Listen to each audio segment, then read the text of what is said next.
I used to define my worth, especially like my sexual worth, by like two metrics. How many girls can I sleep with and how fast can I sleep with them? It was a very hollow way of going about it. I'm starting to walk away from needing to be the type of guy I thought that girls wanted and just becoming who I am fully. I've had several girls telling me something really deep about them and saying like, I don't know why I'm telling you this. Like, I never tell anybody this. You ready to go? I'm ready to go.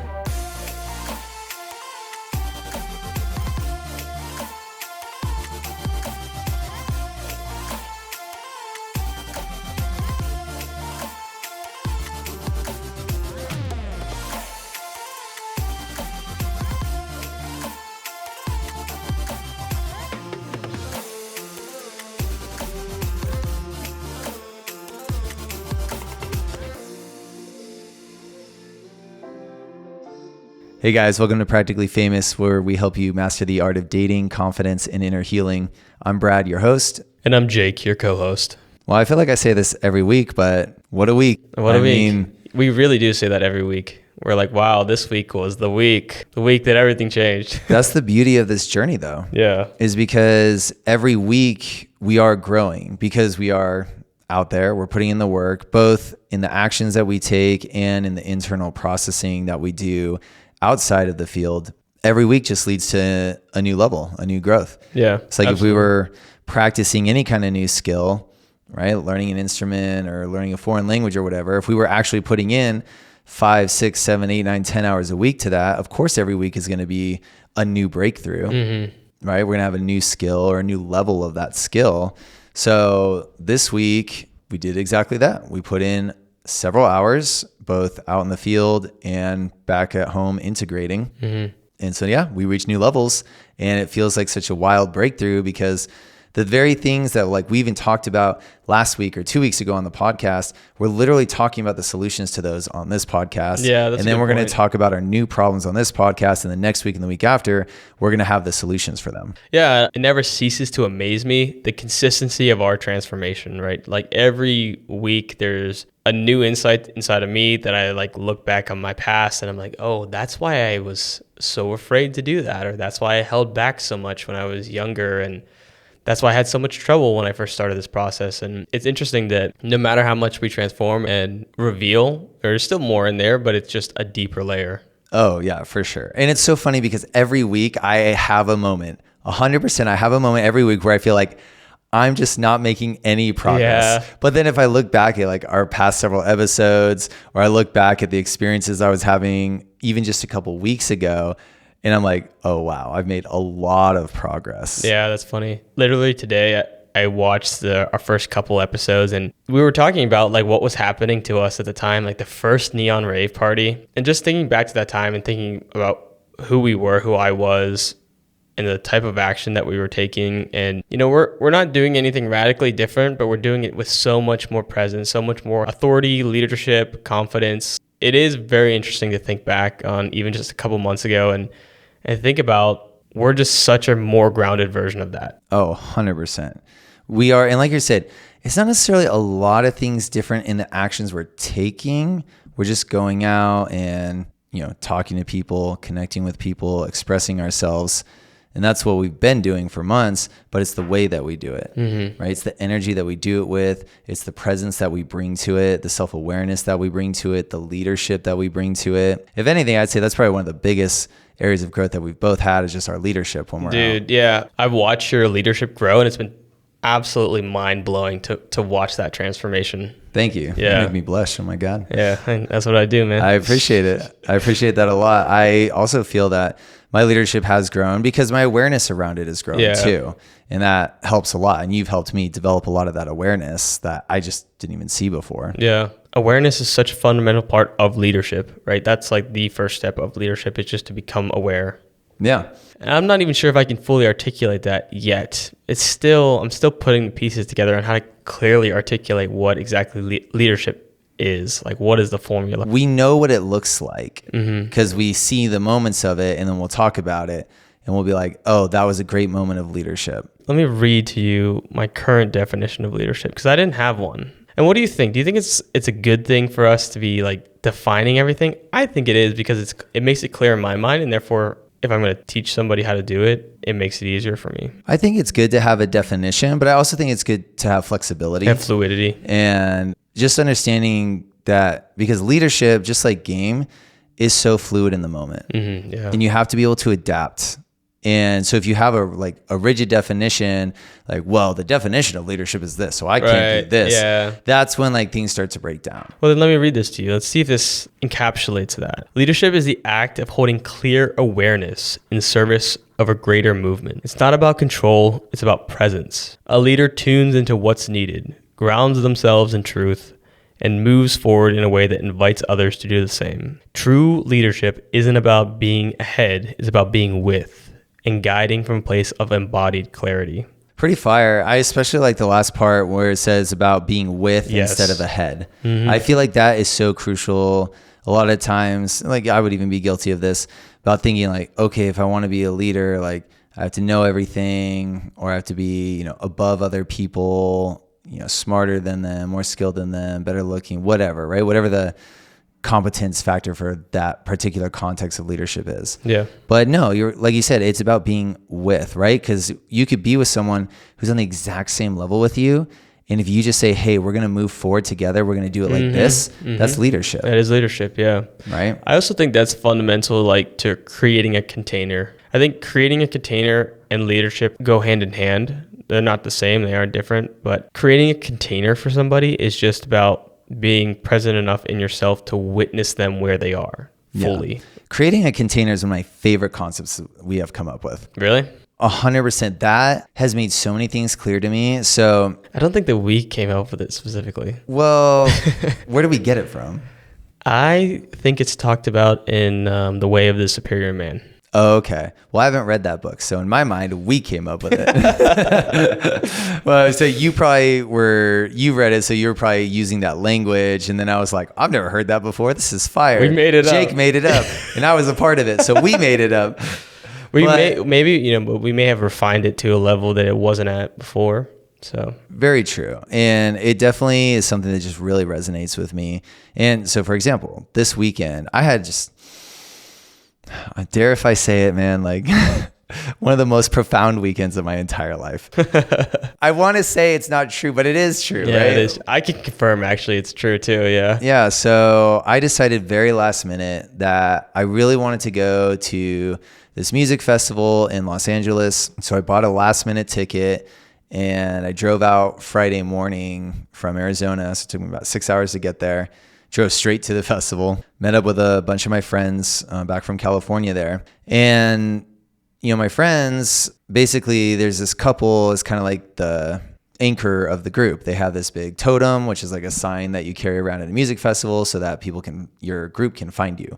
So they have this big sign and they have this big group that they've kind of built up of friends over the years. This awesome little small community within the rave community, basically, right? Rave family is what we usually call things like that. So they've built this rave family and, we all look forward to coming to these raves and hanging out with them and being together in community with them. We meet other people as well, but we have our kind of little family there. And, even just this weekend, everyone, I heard everyone at some point express their gratitude to the group and hey guys, I really appreciate that you guys are always here for us.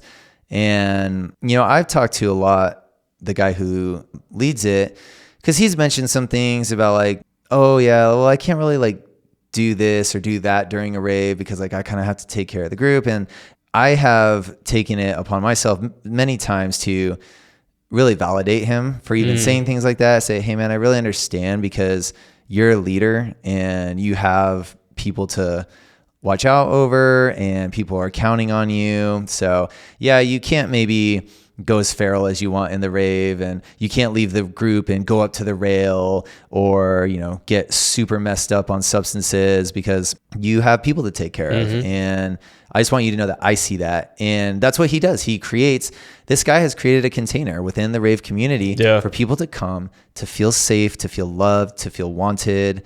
And that's how I was feeling this weekend. I had a very emotional weekend. And you reflected that perfectly to him. So he created the container for that group, but you in that moment when you came to him and you said, man, you met him where he is. And he said, man, I really appreciate that. You created a container for him. So he felt seen. So you were helping to lead him in that moment, which all leaders need leaders themselves. Exactly. So, yeah. Container within a container. Within. How deep are we going to go today, Jake? How many containers deep are we going? How many containers are we going to be? Yeah. Yeah, no, that's actually a really good point. Yeah. And I do, I tell him all the time that I appreciate it and that I see him, right? And that I see what he does. I express, so they were really there for me. I've been kind of slowly building my relationship with them over the past couple years. So it started out like, I would just like say hi to them when I went to the rave, and then I would go do my own thing. And then it was like, I'd spend like 30 minutes with them at a rave, and then I'd go do my own thing. Then I'd spend like an hour or two with them. And then eventually just over time, they became like my main group of people that I would actually go to the rave with. And really became like solidified last year when I broke up with my ex-fiance. They sent me a text like a week or two after that saying they were going to this show, that they had an extra ticket and wanted to know if I wanted to come because they knew that I just gone through all this stuff. And so I showed up to that show. They were so nice to me. They were so accommodating and were really there for me. And obviously that just meant so much to me. And I bring it up every time I go to the rave with them, but I brought it up again this weekend, how much that particular gesture meant to me and how much they mean to me, how much the container they built has meant to me. So yeah, it's powerful, this creating a container. And it makes me think like, how can I create containers for others? And I know that I've been doing that so much better lately than I have in the past, right? Because my awareness of it is growing, wanting to know how can I provide a good time for other people, not just worry about myself all the time. Yeah, absolutely. And that goes back to, our definition of leadership now that, like you said, it's about providing an experience for somebody, right? To feel into not only your experience, but in their experience, and then walk towards what's best for everybody, I think is what leadership is. Yeah, and not just provide an experience, but like to your definition, show them what kind of experience they can have. Guide them through it. Right? Not just say, here's something, take it, right? But actually, hey, here's how you can have an amazing experience. And I'm going to have it with you. Exactly. Yeah. And this is actually something that I have done actually many times at raves over the past year, because I've met a lot of new people over the past year. I've taken several people to their first rave over the past year, and I guided them through it. Yeah. And I love doing that, right? Because it lets me kind of relive my early days of raving through them. Yeah. But also I get to provide, like you're saying, an incredible experience so that they also can have a great experience at the same time. And I say, hey, I want you to have an amazing experience. I'm going to show you how to have the best experience. Yeah. And I want to, this might be a little bit of a side tangent, but I would want to zoom out for a second too. When we think about what does this really look like in real life too? And I think about, we've kind of walked down this path of becoming the most self-actualized and attractive man, like the version of ourselves. And when I think about who that man is, right, that man lives in his own life and then brings other people into his life and say, here, come with me on this adventure. So you can create a container of your entire life. Yeah. And that's going to bring people to you in the same way that you can create a container when you go to a rave and you can give them I like the way you said it, right? It's not just giving them, but it's like, here's this experience. I'm going to walk with you as we go down it. Yeah. People might think leadership is just telling people what to do. It's like, no, not at all. Going through it with them. Yes. This podcast is a container. Yeah. I think we have multiple containers among us. Yeah. Like, I think there's the container of just my and your relationship. There's a container of Practically Famous, and there's a container of this podcast specifically. Yeah. Are all different forms of the same container maybe, but yeah. Yeah, because what are we doing with this podcast? We're showing guys how we are moving through this whole process. Mm-hmm. Yeah. And we're showing all the hard sides of it too. Yeah, absolutely. And I think an important reason that this is a container beyond that we're just showing you guys what to do is we're showing up for each other authentically, right? Like we're like, this is really what's happening inside of me. This is really what I'm struggling with. This is really what my big wins have been. So it's not only guidance, but we're here with you because this is really what I'm going through, Absolutely. Yeah. Yeah. And so this weekend, I was at the rave. I was supposed to just go out for one day. My plan was go one day, turn around, come back the next day. But I had such a powerful experience on that first night with my friends, because everyone at the end of the first day was like, Brad, you're not coming back tomorrow? And I was like, no, I just decided one day. I just felt like for whatever reason, I was feeling like I needed to come back to Arizona and get back, like, I'm doing my 90-day challenge.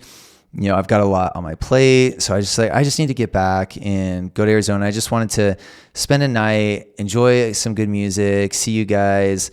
But dude, like by the end of the night, by the time I got home, like I was so overwhelmed with how like wanted I felt and how desired I felt and how important I felt to these people.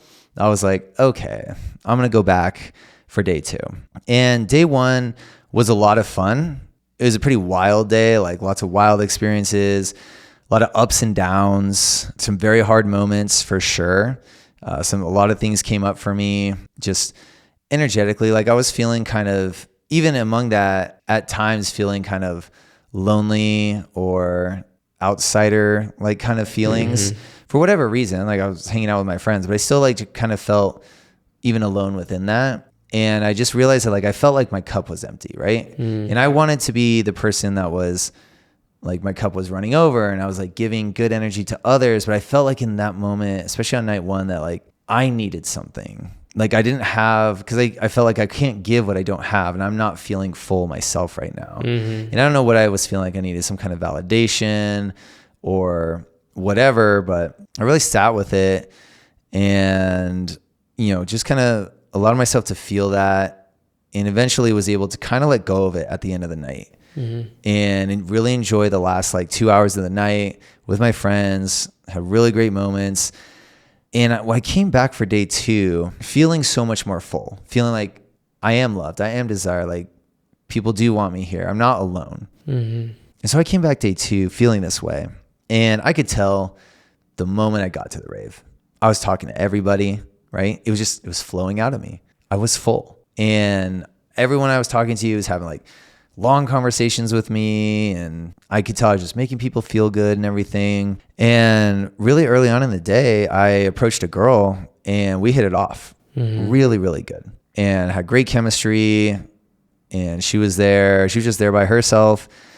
And this was before my even friends got there. I was there alone at the time too. So we connected really well. And then my friends got there. I took her, introduced her to my friends, and we spent the whole entire rave together. And it was such a powerful experience, because I think on some level that's maybe part of what I felt like I was missing on day 1 is like, a lot of my friends are couples. I was like, I don't have a girl, but I know my friends still love me. But sometimes, when you're watching the music, you want to hold on to someone, you want to kiss someone. Like, that's natural. Of course. Yeah.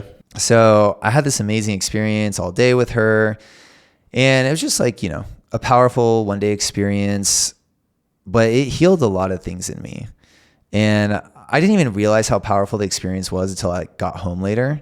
And I was like kind of replaying the day in my head. And I was just like, wow, this is what I got to experience that day with that girl, was a lot of the things that I felt like I was missing in my last relationship. Because my ex, she wasn't really into raving, and, she couldn't deal with the crowds, and she wasn't that into the music. And it's such a big part of my life, and it's such an important thing to me, just even the way I was describing earlier, like the community of it, right? That's a big reason why it's so important to me. But with my ex, and I tried to communicate that to her, and she couldn't meet me there. That's just not where she was, which is fine, right? It's not a knock on her or anything. But I did feel something deep down inside of me, like that the relationship wasn't exactly right for me. Yeah. I like what you said earlier. You felt unseen in the relationship, right? Yeah. I felt unseen. That like I wanted her to have these amazing experiences at the rave with me, and she would come to raves with me, and like she would try, but she couldn't meet me there for whatever reason, right? And I'm sure there's many aspects of her that I wasn't able to meet either, and that I couldn't see in her, right? We were good to each other. We were kind to each other. We were compatible in a lot of ways. But there was this level of like being able to deeply see each other that was kind of missing. Which I think is so fundamental to any relationship. Yeah. Like boyfriend, girlfriend, anybody. It's really important. And honestly, I feel like it's something I've gotten a lot better at. Yeah. Maybe because I'm starting to see myself better now. Yeah. I think that's a huge thing. Yeah. I think the driver of seeing someone is just awareness, which I understand that's kind of a awareness. You know, like vague term. Yeah. But it's awareness. It's being able to feel yourself in the other person. Yeah. So, because even I feel like with all the girls that I've connected with over the past month, the connections have been so powerful, so deep. I've had several girls, like at least one girl a week over the past month, telling me something really deep about them. Yeah. And saying like, I don't know why I'm telling you this. Like, I never tell anybody this. Mm-hmm. I've had several experiences like that over the past month. And I think it's because I'm creating space to see myself in these things throughout like my 90-day challenge, which by the way, I'm on day 43 now. Hell yeah. And we're still going strong. I'm amazed at myself. Honestly, I'm so amazed at myself. I'm so proud of myself. I'm over 6 weeks in, fully retented. Retented as fuck, baby. Okay. Can we say that? I forgot if we could say that. Yeah, we can cuss. Retented as fuck, baby. Retented as fuck. And there's definitely a lot of hard moments, but I feel so in control. Yeah. I just feel like it's not in control of me anymore. Yeah. I'm in control of it. Of course, there's going to be urges. A lot of the urges are somewhat natural, right? Mm-hmm. Like they're my sexual urges. It's just how they're channeled, right? Is before I had no control over how I channeled it. Mm-hmm. So I would just release it as soon as possible to whatever kind of visual stimulation I could find.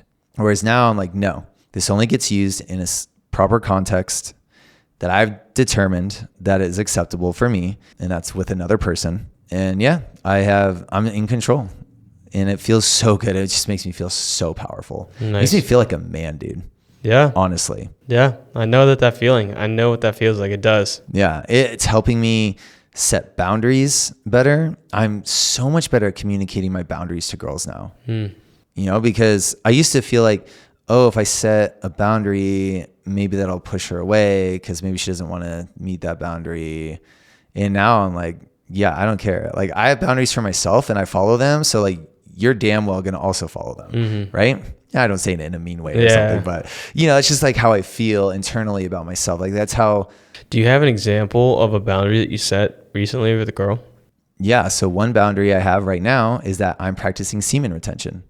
So if I have sex, I'm not going to have an orgasm, and the girl has to be okay with that if she wants to, you know, have sex with me. And I've never had a girl like tell me no because of it. Yeah. So girls are willing to meet that. Do you tell her before? Yes. Yeah. Again, so not only comfortable expressing boundaries, but just comfortable expressing who I am. Right. I've told every girl that I've connected with lately that, hey, I'm practicing semen retention. Hey, I'm on a 90-day challenge. This is what I'm doing with the 90-day challenge. This is why I'm doing it. I have no problem communicating who I am. And I think this goes right back to what I was saying, is I'm seeing myself so clearly and communicating myself so clearly that I think girls are feeling so comfortable and safe to open up to me. Yeah, you're just creating such a strong container for them that they can't not open up. Exactly. Pretty much. And I feel like I'm becoming just so much more magnetic because of it. I'm becoming interesting. Girls want to know more about me.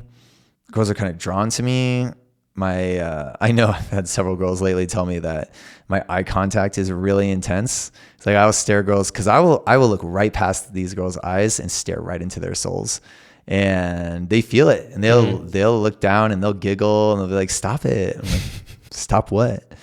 I'm like, I don't know. You're doing something to me. I'm like, what am I doing? I know what I'm doing.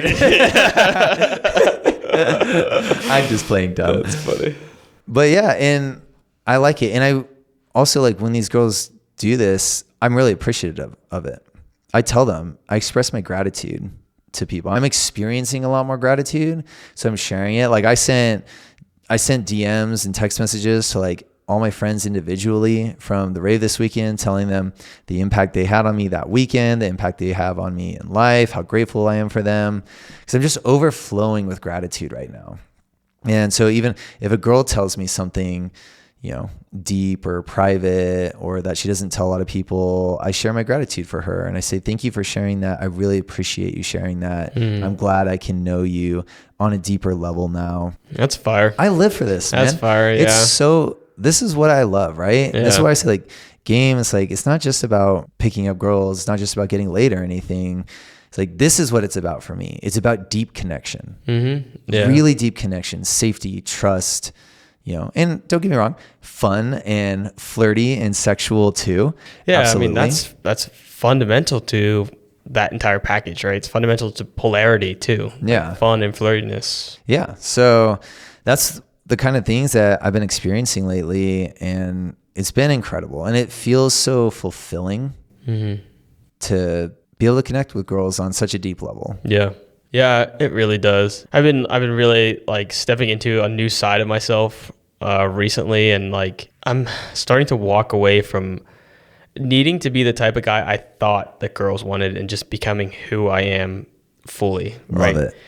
That's inclusive of the side of me that's, very masculine and likes to do things my way, and also the side of me that's soft and sweet and likes to, provide and protect and, be that type of masculinity as well. And so now I'm learning to hold both of those expressions of my own masculine essence and at the same time, and be able to switch back and forth between them as the moment needs it. That's awesome. Yeah. And I'm so happy to hear that from you. I've always been pretty comfortable with that side. I felt like for me, a lot of my journey was about getting comfortable with the other side, right? I was always very comfortable being the sweet guy, the romantic guy and everything. And that still comes out of me a lot. But I needed to get more in touch with my more feral side of masculinity, my more dominant side, my more animalistic nature. Yeah. I think I honestly, I needed to get in touch with both of those sides, but I was scared of my sweetness. I was scared that I was going to get lost in it. I was scared that that's all I was ever going to become. And so I honestly avoided it. And I went only towards the dominant side. Yeah. And that's not a bad thing, because I needed to develop that, but I've developed it.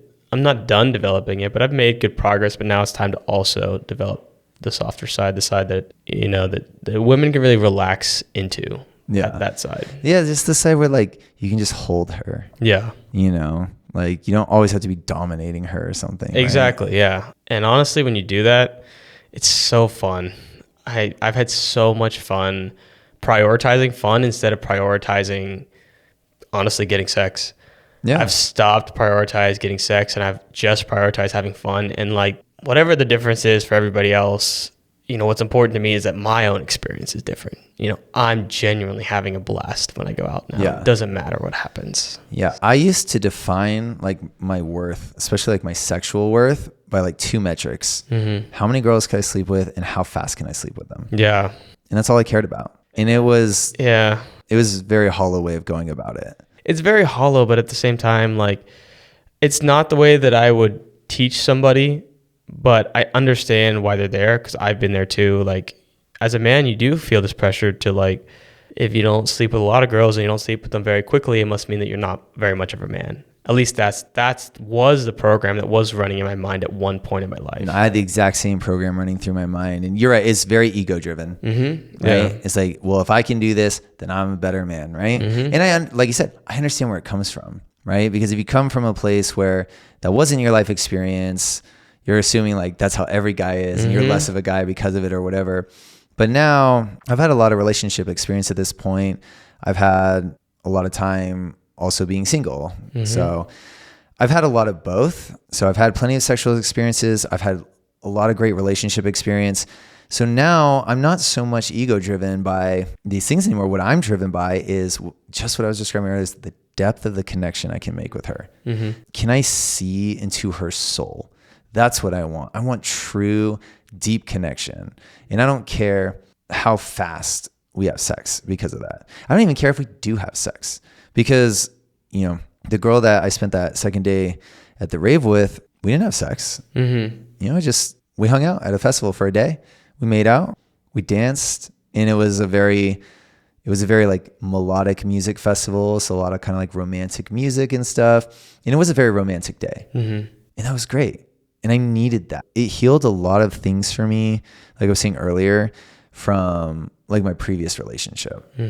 Because I got to rewrite a lot of it, right? To say, hey, I can have these experiences. I can be this romantic guy at a rave with a girl who enjoys doing that with me. So those new experiences are kind of rewriting the old experiences of where I would take like my ex to a rave and she couldn't have those experiences with me. So I'd feel like maybe it's my fault. Maybe I'm not a guy she wants to do that, or maybe I'm not a guy who can do that. Maybe I'm not allowed to have that. Maybe that's not in the cards for me or something like that. You know, whatever stories like I would come up with, like, why am I not having the experiences I want to have? Whatever reason it was, it just helped me rewrite a lot of those.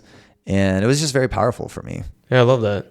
And then at the same time, like on the first day, I had some much more kind of feral and animalistic experiences out there too. So, you know, like I got to have both, and I have developed both sides of those with me. But even within each side, it's not to say one has depth and the other doesn't. They can both have a lot of depth for sure. But what I care about more than anything is just the type of connection I'm making. How deep is the connection? Do I feel comfortable with this girl? Does she feel comfortable with me? Then this is like almost how I'm measuring it now, is like, are girls telling me deep things about themselves? Like, do they feel safe with me?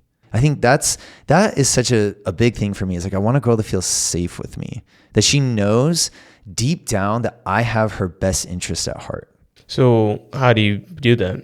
It's creating a container, dude. That's how you do it. It's creating this space, and I create this space through my presence, because my presence is there. I'm with them. I'm listening to her. I'm looking her in the eyes, sometimes to the point that she can't take it, right? She'll have to like look away and look down, like, oh, I can't handle your eyes, you know? She knows I'm there. She knows I'm listening. She knows that I'm not going to judge her. I think that's a big thing. Non-judgment. I never judge girls. Sure. I never judge girls. So important. Ever, for anything. And that's another reason why they feel like they can tell me anything, because they know I'm not going to judge them. Yeah, and I think one important note about non-judgment is non-judgment really truly starts with you first, right? Because you can say on a surface level that you're not judging a girl, but until you inside don't feel conflicted with your own self, she won't fully feel safe. Yeah. Until there's no longer any divide within. Once that's clean, then her nervous system senses that you're clean, and then that gives her the space to open emotionally, you know, whatever it is. So exactly. And that's what I've done a lot this year, is I've just been healing my internal world. I've been healing my shame. I've been healing my addictions, been healing my insecurities, and it's starting to spill out into other people now. And I'm helping girls heal theirs, and I'm helping guys heal theirs. Yeah, it's almost inevitable at some point, right? When you start healing yourself internally, it just starts spilling out, and all of a sudden people around you are healing, you know? Very crazy. I think the same thing about awareness is like when you start to develop awareness, you pull people near you into more awareness. Yeah, 100%. You said it perfectly. It can't help but happen. Yeah. Once you heal yourself, it starts to spill out into the rest of the world. And that's what I've really been feeling like all year long. What I've been feeling like is just my calling and my purpose is to be a healer, is to heal people. So that's how I see myself. I've told multiple girls this too. Like I'm not hiding this anymore either. Like I'll tell girls like, yeah, I consider myself a healer. And that's what I do. I'm not ashamed of it. I'm not ashamed of who I am anymore. Yeah. Feels authentic. Yeah, and I do say it with authenticity and conviction. Because you've seen it happen in front of you. I have. Yeah. 100%. I've seen it happen in front of me. I've seen you see it happen in front of you. So you said what you want is you kind of measure depth of connection. Yeah, well, more that I was measuring, because I was saying I measured my worth by how many girls I could sleep with or how fast I could sleep with them. But now... You shouldn't even use connection as a measure of your worth, though. Well, exactly. I don't want to say that I'm using connection as a measure of my worth, but I'm using connection as the standard. Maybe as a measure of your progress. I could be okay with that. Yeah, as a measure of my progress. Whoa, what is a good way to say that? I think we're butting up against a fundamental law that we've understood now, is that you have to stop measuring your worth by anything. Yeah, it's not my worth that I'm measuring it by. I guess I'm just how I'm judging the quality of my like interactions with girls. Okay. Yeah, I can is get by behind that. depth of connection. I get behind that. So, like, what causes us to have deeper connected to somebody? In my opinion, it's about integrating the multiple parts of ourselves that have been fractured. So recently, I've gone through some intense healings, especially with like stuff from my past, stuff from my childhood, but I've also been healing the different sides of me. So I talked earlier about how I'm learning to bring together both my dominant side and my sweeter side. And I think a big reason that I did that is because I've stopped exiling parts of myself. Like I had a healing the other day where I literally saw like the feminine side of myself, right? It was like the little boy version of me. And I used to be so convinced that my weakness as a man was because of that little boy. But that's not true. That little boy, he's not weak. He's just a boy. He's just young, right? And so to be able to meet multiple sides of yourself, the sides of yourself that you have exiled, to heal that and to bring them back to you makes you a fuller version of yourself. And I think that's what produces deeper levels of connection, is that not only are you here, but all of you is here. You're not fractured. There's not parts of yourself that are floating out in the energetic space. You're all right here. I agree. And I think that also leads to improved charisma. Yeah, I agree. Because like you said, you're whole now. You're not hiding parts of yourself. So just all of you is coming out. Mm-hmm. Yeah. And that's magnetic. Yeah. People want to be around people like that because it's healing. Exactly. Right? Yeah. Because people feel safe around those people. Like this person's fun. He's not trying to take from me. He's not trying to project. He's not trying to get something. He's just expressing and having fun. And I feel safe around this person. Yeah. And we talked about earlier too, kind of how we've both kind of gone through this phase of feeling like we needed to sleep with a lot of girls really fast. And when you think about it, that is because we were only acting out of the dominant masculine side of us. We hadn't integrated the softer masculinity, because you can't, if you're only doing that, you're never giving the soft side any time or space, but that is part of who you are. So you need to give it time and space as well. Yeah. In the right time, in the right amounts, obviously. But if you only ever just try and get as much sex as you can, you'll never be magnetic, because you're a full human with a spectrum of dominant, soft, masculine, feminine. So to be your most magnetic self, you need all of these parts working together. Yeah. And I also don't want to make it a black and white thing either. Like, it's not like if you sleep with a girl quickly, It's only a masculine dominant thing. Like, I can be very romantic with a girl and still sleep with her quickly. Agree. Yeah, I agree. Right? Yeah. And I can be in a very deep, serious, committed relationship with a girl and be very dominant with her. Yeah. Right. So it's not a black and white thing, right? It's like you said, it's an integrated thing. Mm-hmm. Right. So whether, a girl and I are just spending a night together or a week together, a month together, a year together, a life together, I want to be fully integrated in every moment. Mm-hmm. I don't just like, even if it's going to be like a short-term thing, like a one-night stand or something, I don't want it to just be one side of me and not the other sides of me not even there. Exactly. Because it's fractured, and that's going to fracture you. And that's why it was so hollow before, is because like I only can do this, right? Because I have to prove something to myself. I have to prove something to the world or whatever. Mm-hmm. Whereas now it's like I can have all of it all at once. Short-term, long-term, doesn't matter. Yeah. Well articulated. Yeah. Because then you start getting into like sexual shame issues, and like, well, sex has to be this way or whatever. And it's like, no. Yeah. No. That's how I grew up. Fucked me up so bad. Fucked me up so fucking bad. It gave you a gift. It did. Now I'm the healer. There you go. Right? There you go. There we go. Great conversation today. Honestly, I feel like this week was so powerful. We probably could have talked for 2 hours. Yeah. But I think we got to a lot of the important stuff that we needed to share this week. Yeah. And we'll be back here again next week. So we're good to go. I hope you guys enjoy this week's episode. Please like, comment, and subscribe so that we can bring you more deep moments like this and deep realizations from our lives. I know I feel like I really left it all out there on the table today. Really appreciate hearing we you always share. do, though, to be honest with you. Yeah, it's always a practice, though, right? It is, to be fully vulnerable, and to like, honestly, it's becoming a practice too to not share too much also sometimes, because I want to be mindful and respectful of the people in my life, but also be able to help guys with real raw truth. So I'm finding that balance as well. I was gonna say, I think we're walking that line pretty well right now. Yeah. Awesome. Please like, comment, and subscribe, guys. We'll be back here next week with another episode of Practically Famous. Go out there and crush it this week. Until next week, go talk to some girls. Peace.